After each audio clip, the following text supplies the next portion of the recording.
ನಮಸ್ಕಾರ ಸ್ನೇಹಿತರೆ, ನಿಮ್ಮ ಹತ್ರ ಕೂಡ ಜಮೀನಿದ್ದು ನೀವು ಇನ್ನು ಪಹಣಿಗೆ ಆಧಾರ್ ಕಾರ್ಡ್ ಲಿಂಕ್ ಮಾಡಿಲ್ಲ ಅಂದರೆ ಈ ವಿಡಿಯೋ ನಮಗೋಸ್ಕರ. ಈ ವಿಡಿಯೋಯಿಂದ ಏನೇನು ಉಪಯೋಗದ ಅಂತ ನೋಡೋಣ ಬನ್ನಿ. ಜಮೀನು ಅಕ್ರಮ ತಡೆಗೆ ರಾಜ್ಯ ಸರ್ಕಾರವು ಮಹತ್ವವಾದ ಕ್ರಮ ಕೈಗೊಂಡಿದ್ದು, ರಾಜ್ಯದ ಎಲ್ಲ ಆಸ್ತಿಗಳಿಗೆ ಆಧಾರ್ ಕಾರ್ಡ್ ಲಿಂಕ್ ಮಾಡುವ ಪ್ರಕ್ರಿಯೆ ಆರಂಭಿಸಲಾಗಿದೆ ಎಂದು ಕಂದಾಯ ಸಚಿವ ಕೃಷ್ಣ ಬೈರೇಗೌಡ ಅವರು ತಿಳಿಸಿದ್ದಾರೆ. ಕಲಬುರಗಿ ಜಿಲ್ಲಾಡಳಿತ ಭವನದಲ್ಲಿ ನಡೆದ ಕಂದಾಯ ಇಲಾಖೆ ಪ್ರಗತಿಯ ಪರಿಶೀಲನಾ ಸಭೆಯಲ್ಲಿ ಮಾತನಾಡಿದ ಇವರು, ಯಾರ್ದೋ ಒಬ್ಬರ ಜಮೀನನ್ನು ಮತ್ತೊಬ್ಬರು ಲೂಟಿ ಮಾಡುವುದನ್ನು ತಡೆಯಲು ಹಾಗೂ ಬೆಳೆ ನಷ್ಟ ಪರಿಹಾರವನ್ನು ದುರುಪಯೋಗ ಮಾಡಿಕೊಳ್ಳದೆ ರಾಜ್ಯ ಸರ್ಕಾರವು ಎಲ್ಲ ಆಸ್ತಿಗಳಿಗೆ ಆಧಾರ್ ಕಾರ್ಡ್ ಲಿಂಕ್ ಮಾಡಲು ಕಡ್ಡಾಯ ಮಾಡಿದೆ. ಈ ಪ್ರಕ್ರಿಯೆ ಜುಲೈ ಅಂತ್ಯಕ್ಕೆ ಮುಕ್ತಾಯವಾಗಲಿದೆ ಎಂದು ತಿಳಿಸಿದ್ದಾರೆ.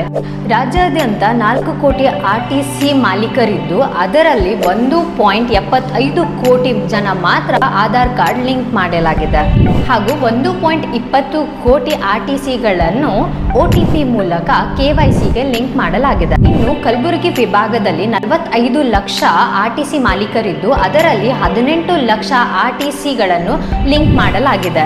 ಅಂದರೆ 40% ಕೆಲಸ ಆಗಿದ್ದು, ಇನ್ನು ಜುಲೈ ಕೊನೆವರೆಗೆ 90% ಕೆಲಸ ಆಗಲೇಬೇಕು ಎಂದು ತಾಕೀತು ಮಾಡಲಾಗಿದೆ. RTCಯನ್ನು ಆಧಾರ್ ಕಾರ್ಡ್ಗೆ ಲಿಂಕ್ ಮಾಡೋದ್ರಿಂದ ಯಾರ್ದೋ ಜಮೀನನ್ನು ಮತ್ತೊಬ್ಬರು ಯಾರೋ ಮಾರಾಟ ಮಾಡುವ ವಂಚನೆಯಿಂದ ಕಾಯಬಹುದು. ಅರ್ಹ ರೈತರಿಗೆ ಸರಿಯಾದ ಸಮಯಕ್ಕೆ ಪರಿಹಾರ ತಲುಪಿಸಲು ಮೊಟೇಷನ್ ಇನ್ಪುಟ್ ಸಬ್ಸಿಡಿ ನೀಡಲು ಸಹಾಯವಾಗುತ್ತದೆ. ಹೀಗಾಗಿ ಅಧಿಕಾರಿಗಳು ಹೆಚ್ಚಿನ ಸಂಖ್ಯೆಯಲ್ಲಿ ರೈತರನ್ನು ಜೋಡಿಸಿ ಆಧಾರ್ ಸಂಖ್ಯೆಯನ್ನು ಜೋಡಣೆ ಮಾಡಬೇಕು.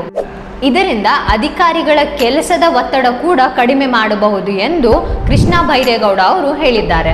ಕೇಂದ್ರ ಸರ್ಕಾರದ ಲೆಕ್ಕಾಚಾರದ ಪ್ರಕಾರ ರಾಜ್ಯದಲ್ಲಿ ಸಣ್ಣ ರೈತರು 40% ಇದ್ದು, ವಾಸ್ತವಿಕದಲ್ಲಿ 65ರಿಂದ 70% ಇದ್ದಾರೆ ಎಂದು ತೋರಿಸಬೇಕು.